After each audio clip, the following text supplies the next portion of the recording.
به نام آقا خوبه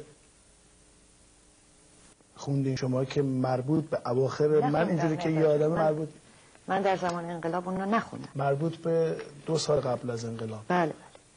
اونو توضیح بدین که اون ترانه جریانش چی بود. این آهنگ چه دردسرایی برای من درست کرده. حتی تو بازجویی هم راجع به این آهنگ از من سوال کردم که تو بازجویی من در اوین وقتی ازم پرسیدن اینو برای کی خوندین؟ برای آقای خمینی خوندین؟ گفتم خیر، من اینو برای آقای خمینی نخوندم. این ترانه به وسیله محمد صالح علا نوشته شد که گویا از قول مادرش برای پدرش گفته بود، ولی اون زمان در یک جلسه این شعر رو که به من داد تو این زمینه صحبتی نکرد و توضیحی نداد. منم شعر رو پسندیدم و دادمش به صادق نجوکی جوان در ایران سال فکر میکنم 55 بود. 2 سال قبل از انقلاب. 77 بله. و این ترانه ساخته شد و در استودیوی پاپ ضبط کردیم، اما این در محاق بایگانی موند، در بایگانی آقای وارتان آوانسیان، دوست عزیزم که صاحب شرکت کاست های موسیقی میدادن بیرون، شرکتشون به نام آونگ که الان به اسم ترانه فعالیت میکنن. این ترانه موند تو بایگانی اون شرکت و به محض اینکه سر و صدای انقلاب شد و من هم در ایران نبودم، در امریکا بودم، این ترانه رو دادن به بازار و دلگیر شدم از وارتان و باهاشم تلفنی که صحبت کردم دلگیریمو بهش منتقل کردم، اما به هر حال شده بود دیگه. و این ترانه هیچ ربطی به آقای خمینی نداشت. آقای خمینی در اومد، خواستیم بگیم آقا کدوم آقا خمینی. آقا خوبه، آقا جونه، آقای گل، آقا جون، این کمینه رو همیشه زیر دست خود بدون. آقای خوب و عزیزم، اون رو عزتش بیار، الهی بدی و ذلت در دشمنش بیار.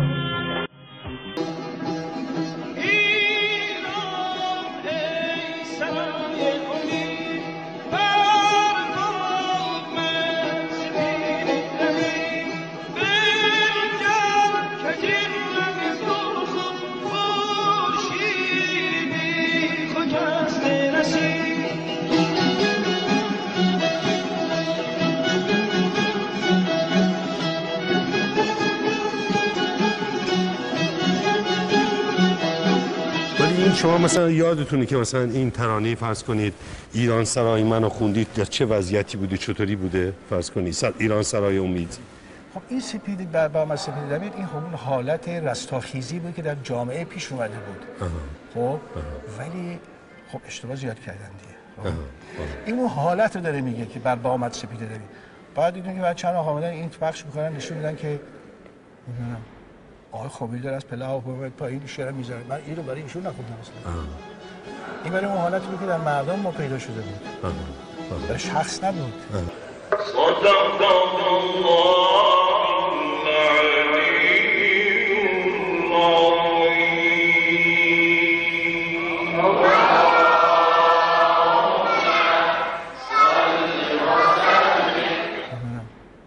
خمینی داره از پله آورد پایین شعر میذاره. من این رو برای ایشون نخوندم اصلا.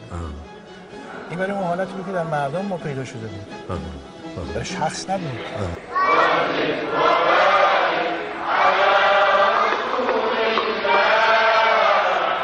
4 سال زندان بود به خاطر که روز مردن خمینی داخل کوه بدبخت سازشو با ساز بوده، نه سازم میزده. کی شنید صدای اینا از توی تبریز؟ میدونی یه گروه معدودی هستن، اگر بره اینا مشکل پیش بیاد که اینا هم رفیق دو زن، هم شریک قافله، هم با حکومت میخورن، اگر دخلشون کم بشه داد و هوار برمیدارن. رسانه های مثل شما هم کمکشون میکنه. خب وایس آف امریکا آدم دارن، توی بی بی سی آدم دارن، تو نمیدونم تلویزیون منوتو آدم دارن، شما هم کمک میکنید. ولی چون خب یک محدوده یه چیزیه و این خوشبینی و فلان اینا، بله خوشبینن. اگر خوشبینی اینه که دخل یه تعداد خواننده سنتی و چند تا موزیسینیست دخلشون پر بشه، بله دخل اینا پر میشه و این تضمین هست. اگر خوشبینی و پیشرفت موسیقی ایران این هست، بله این رو ما میتونیم اسمش بذاریم خوشبینی و بسیار خوبه. موسیقی، آثار انتشار شده مجوزدار موسیقی و آثاری که راحت میتونست داخل بازار بیاد و رادیو و تلویزیون و حکومت ایران در اختیارشون همین موسیقی سنتی بود، همین خواننده‌ای که الان بعضی وقتا مینالن، بعضی وقتا مخالف میشن، بعضی وقتا موافق میشن. به رادیو تلویزیون اشاره کردید اتفاقا. چه رادیو تلویزیون و چه مجوز. یعنی ما یه نوار کاست، و موقع نوار کاست یه نوار کاست میخواستم بزنم، پدر صاحبم تو ایران در اومد. همون موقع آقای شجریان تا چندین و چند سال اصلا لیست داشتن اینا، یه سری افرادی که اصلا اینا احتیاج به مجوز موسیقی نداشتن. آقای شجریان هیچگاه در ایران تا یه مدت زیادی بعد از انقلاب، از اول تا بعد، هیچ احتیاجی به مجوز نداشت. بعد یک دوره‌ای اصلا بازار مطلق بس اینا. صحبت پایینی آقای لطفی، آقای مشکل مجوز داشتیم، مرتب شعرها تحت سانسور بودن. خیلی از نه خانم شجریان، آقای شجریان سانسور یه چیز. آقای شجریان صداشون جزو صداهایی بود که در زمان هستن، شما میتونید تماس بگیرید. اون موقع مرادخانی رئیس مرکز موسیقی بود، این هم در دوره مرادخانی تأسیس شده. اسمشون هم در او طبقه معاون مرادخانی یادم نمیاد، اسم لیست افرادی که بود یکی لوریس چکروانیان بود، شهرام ناظری بود، آقای استاد شجریان بودن. تمام اینا افرادی بودن که احتیاج به مجوز نداشتن و سالهای سال آقای شجریان تنها کسی بود که داخل بازار موسیقی ایران، ما میرفتم اونجا داخل مثلا اونجا مرکز موسیقی توی لاله‌زار بود، تنها کسی بود که این سرت و لیبل نوار نمیداد، نوار پر رو میداد و نوار پر بعد یک اجازه قانونی بعد میداشتی که از سلام جناب دکتر هاشمی نازنین، ممنونم از اینکه پیگیر هستید و احوال من میپرسید. من الحمدلله حالم اینجا خیلی خوبه، بین خانواده دارم زندگی میکنم، حالم خوبه و دارم ادامه میدم تا 1-2 ماه دیگه کارا به نتیجه مطلوب خواهد رسید. به دوستان بگید که هیچ نگران من نباشن، من حالم خیلی خوبه، دعاگوی همشونم هستم. ممنونم از بزرگواری همتون. دوستان بگید که هیچ نگران من نباشن، من حالم خیلی خوبه، دعاگوی همشونم هستم. ممنونم از بزرگواری همتون. رهبر اون کشور امروز باعث افتخار من باشه. من خجالت میکشم که بگم ایرانی هستم، در حالی که ایرانی بودن باعث افتخار مردم بوده در طول تاریخ. چه بر سر ما آمده که مثل آلمانای زمان هیتلر خجالت میکشیم بگیم رهبر ما آدولف هیتلره. ولی تو همین جاها، تو همین مغازه‌ها، تو همین دکونا، تو همین مجالس خیلی ها هستن که مجیز همین آدولف هیتلر رو توی تهران میگن به خاطر خونهشون که پس بگیرن. وطن من و شما رفته، خونه چیه؟ کشور من رفته. من اصلا کسی نیستم دیگه. من اگه شما نباشین کجای دنیا آواز میخونم؟ کی به من توجه میکنه؟ پس بدونین که منم خیلی دوستتون دارم، نیاز به هیچ چیتون ندارم. من میتونم مثل همه ایرانی‌ها کار بکنم، بالاخره $2000 که میگیرم که کرایه خونه‌مو بدم و پول آب و برق و تلفن.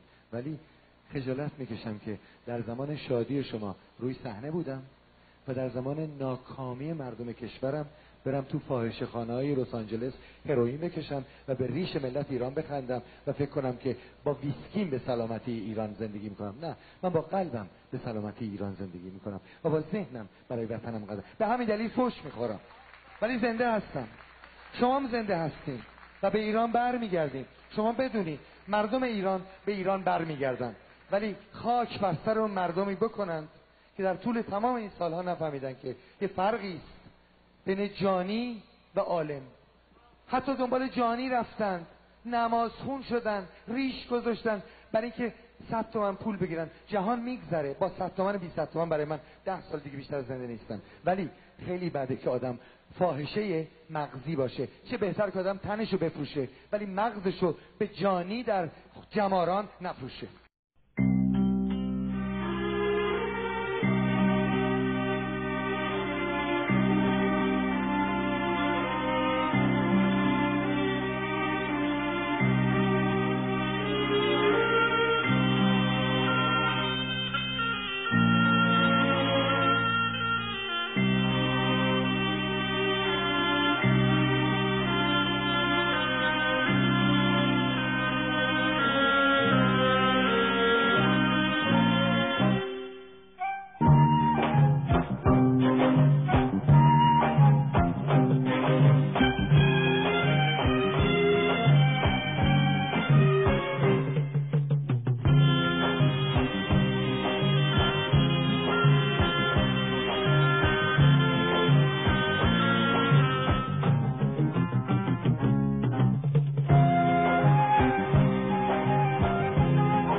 چند هزار از این فاسدکارا در مراکز ها میان دار میکنن و آتش میزنن.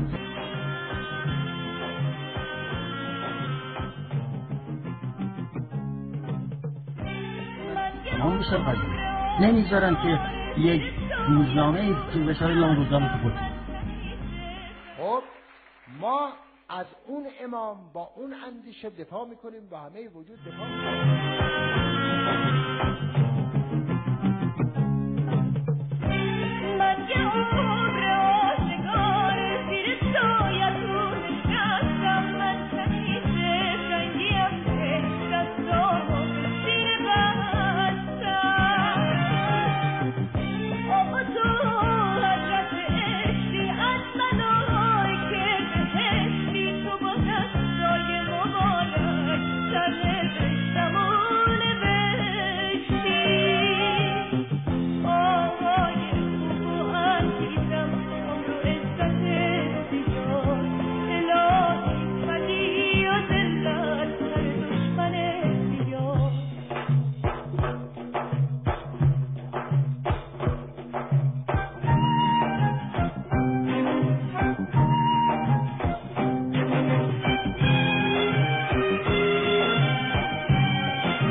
این آخریارا اونایی که خلقالی مثلا می‌کشتن اینا باز توجه ندارن که اسلام در این حالی که تربیت است یک مکتب تربیت است، لکن اون روزی که فهمید قابل تربیت نیست 700 نفرشون را در یک جا در یهود بنی قریظه را در حضور رسول الله میکشن، گردن میزنن به امر رسول الله. در واقع دهه 70 دهه تدوین هنر حاکمیتی بود، چه در عرصه موسیقی چه در عرصه سینما، که اتفاقا آقای سعید امامی مسئولیت این کار رو به عهده داشتن و ماجراهایی که حالا بعد از قتل‌های زنجیره‌ای به وجود اومد باعث شد که در اعترافات ایشون داستان اون فیلمساز بزرگ کشورمون هم مطرح بشه. برادران شایسته که در واقع هدایت فیلم رو اداره میکنن و در تهیه کننده‌های سینما هستن، بستگان آقای مرادخانی هستن و آقای مرادخانی، آقای نعیمایی و آقای پیروزپی. آقای نعیمایی رئیس انجمن موسیقی بخت در اون دوره و آقای پیروزپی معاون امور بین الملل آقای مرادخانی.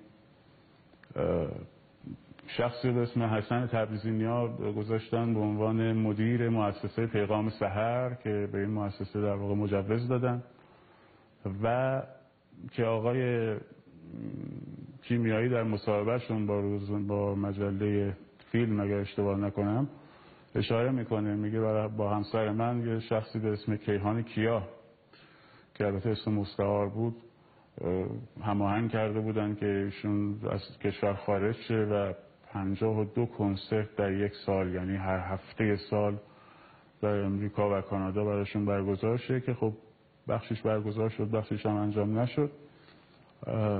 این تجارت و بیزنس موسیقی رو در واقع ایشون با در اون چارچوب سعید امامی سازماندهی کردن و خیلی باند گسترده ای شد. آقای پیروزپی در موقعی که معاون ایشون بودن گروه های بخش بین الملل رو، یعنی گروه های خارجی رو دعوت میکردن به ایران، گروه از ایران به خارج میبردن.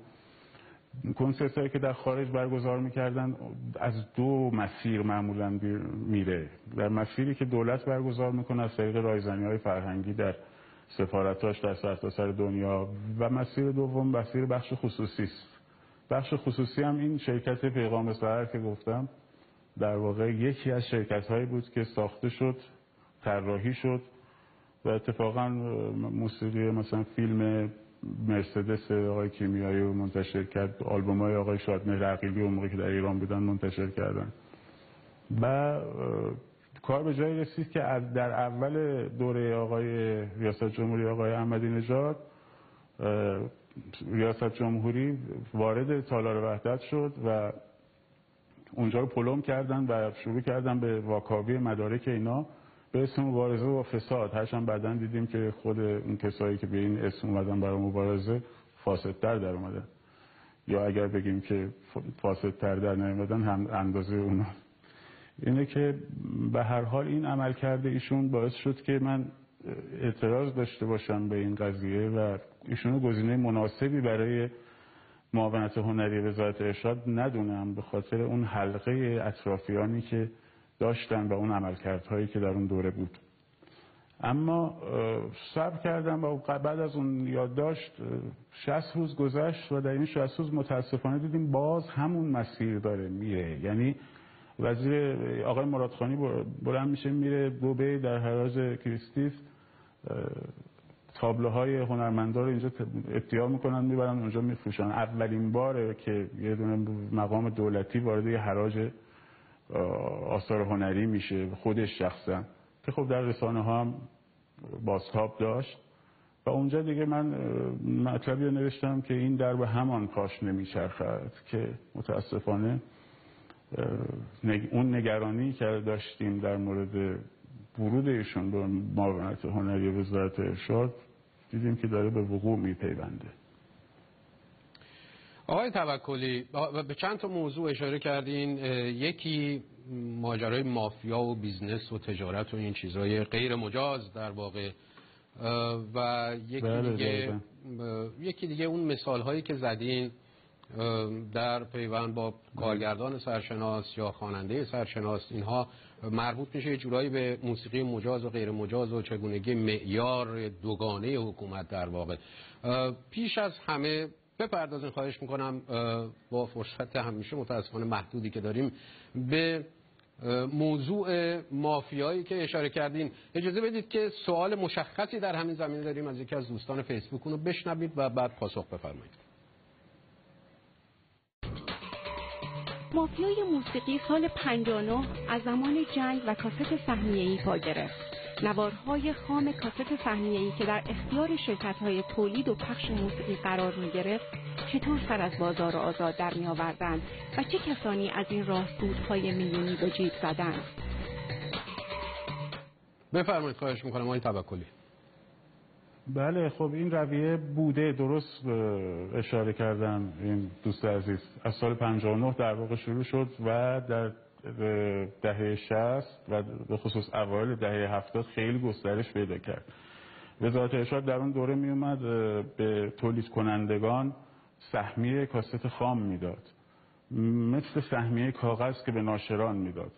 خب در بخش کتاب به همه ناشران سهمیه کاغذ داده میشد. خب برخی هم از تیراژی که اعلام میکردن کمتر چاپ میکردن و میبردن در بازار آزاد میفروختن. اما این کاست ها در واقع یکی دو تا مؤسسه در واقع بیشتر در هر دوره این کمک انجام نشد و اینه که یکی دو تا مؤسسه تولیدی اینا در واقع کاست های خام رو سونی EF از وزارت ارشاد میگرفتن و میبردن در بازار آزاد، بخشش رو تولید میکردن، بخش دیگرش هم در بازار آزاد به فروش میرفت تا زمانی که تولید کاست در واقع ادامه داشت که الان دیگه تقریبا منسوخ شده. این رویه بود و خب متاسفانه درست اشاره میکنم خود وزارت ارشاد هم از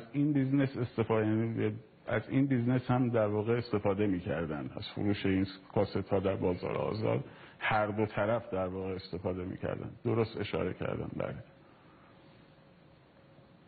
آقای توکلی، در پیوند با همون موضوع موسیقی مجاز و غیر مجاز در واقع چگونه اولا خودتون تشخیص میدین اینو و بعد اینکه بذاریم من از زبان دوستان فیسبوکی نگم، بعد پرسش‌ها رو بعدا مطرح خواهیم کرد. از مهمان برنامه سوال کنید که موسیقی مجاز را از غیر مجاز چجوری تشخیص میدهند؟ بله خب حرف زده شد، بفرمایید خواهش می‌کنم. بله من شخصا که اصلا موسیقی مجاز و غیر مجاز رو اصلا قبول ندارم. چیزی به اسم مجاز یا غیر مجاز رو من نمیپذیرم در موسیقی. موسیقی هست، ما نمیتونیم بگیم مجاز یا غیر مجاز. برای تولیدش در واقع از کسی اجازه نمیگیره که بخواد برای شنیده شدنش از کسی اجازه بگیره. این خود مردم هستن که ارزش‌ها رو تعیین میکنن. در واقع باید اینجوری باشه. یه سری آثار رو گوش میکنن و یه سری آثار رو گوش نمیکنن. طبیعتا خود بنده با توجه به سابقه شنیداریم و فرهنگ شنیداریم یک سری از آثار رو در واقع در سبد شنیداریم وجود نداره، ولی اینکه بخوام این سلیقه شخصی رو گسترشش بدم به سطح جامعه، نه، ما چیزی به اسم موسیقی مجاز و غیر مجاز نداریم. ولی خب عملا در وزارت ارشاد این انجام میشه، یعنی این ممیزی صورت میگیره و حالا بخشیش در واقع مربوط به مسائل شرعی موسیقی میشه، بخشش هم به نظر من خیلی شرعی نیست، همونطور که در هنرهای دیگه هم در واقع این ممیزی هست. در واقع بحث امنیتی بیشتر. من اینجا خوبه یه اشاره بکنم که من بررسی میکردم روند صدور مجوز و مراحل صدور مجوز کنسرت در وزارت فرهنگ و ارشاد دقیقاً منطبق بر روندی که دولت آلمان شرقی 1960 در دهه 60 در واقع برای اجرای زنده معمول می داشت. از ممیزی افراد، از به اصطلاح تایید صلاحیت هنرمندا تا مجوز شعر تا اداره اماکن که اونجا اشتازی در واقع پلیس امنیت آلمان پرداختی که باید به اونجا میشد. این حالا یا کپی برداری است یا اینکه نه، کلا نظامای توتالیتر در واقع یک الگو رو پیروی میکنن ازش در به خاطر تفکرشون. علت این که میگم امنیتی است به خاطر اینکه هنرمندا رو اینا قصد دارن وابسته به خودشون کنن، با گروگان گرفتن معیشتشون و اثرشون، یعنی هنرشون رو و اثرشون رو به گروگان میگیرن در واقع دولت. وزارت ارشاد میتونم بگم در این سالها کار اصلیش کنترل و محدود کردن در بخش موسیقی، هنر موسیقی بوده، به خاطر در دست گرفتن هنرمندا در دست خودش. اون وقت هنرمند در این حالت دچار خودسانسوری میشه طبیعتاً، و وقتی هم عادت کرد به این خودسانسوری، حتی اگر این فضا برداشته بشه دیگه ذهن اون نمیتونه فضایی بالاتر از اون چارچوب ها رو ببینه، اصلا تصور بکنه. این هدف کارکرد اصلی در واقع ممیزی است که من حالا یعنی آقای توکلی میشود با ضرس قاطع گفت که مشکل حکومت با موسیقی شرعی نیست، اساسا در واقع امنیتی است. یه بخشی شرعی است، یه بخش مهمش به نظر من امنیتی است، کما اینکه در هنرهای دیگه هم این ممیزی به همین سختی هست. یعنی فقط بحث شرع یه مقوله دیگری است و بحث امنیتی یک مقوله دیگری است. کلا نظام‌های توتالیتر در تمام تاریخ، از شما نظام آلمان نازی رو ببینید، اتحاد جماهیر شوروی رو ببینید. معذرت میخوام آقای توکلی، این بخشی که میفرمایید یه بخشی شرعیه، بیش از هر چیزی به حضور زنان در موسیقی قاعدتا مربوط میشه. مثلا نشون دادن ساز در، من نمیدونم این از کجا آمده است به هر حال، ولی نشان ندادن ساز در تلویزیون و حضور زنان. یک پرسشی هست، ما 2-3 دقیقه بیشتر وقت نداریم، دلم میخواد اونم مطرح بشه و امیدوارم که بتونیم پاسخی کوتاه و جامع از شما بگیریم. استاد اجازه بدین اونم بشنویم. خواهش می‌کنم، در خدمت. لطفا از مهمان برنامه بپرسید که با توجه به صحبت‌های اخیر وزیر ارشاد آیا ممکن است در این دولت آوازخوانی برای زنان آزاد شود؟ بله بفرمایید، خواهش میکنم.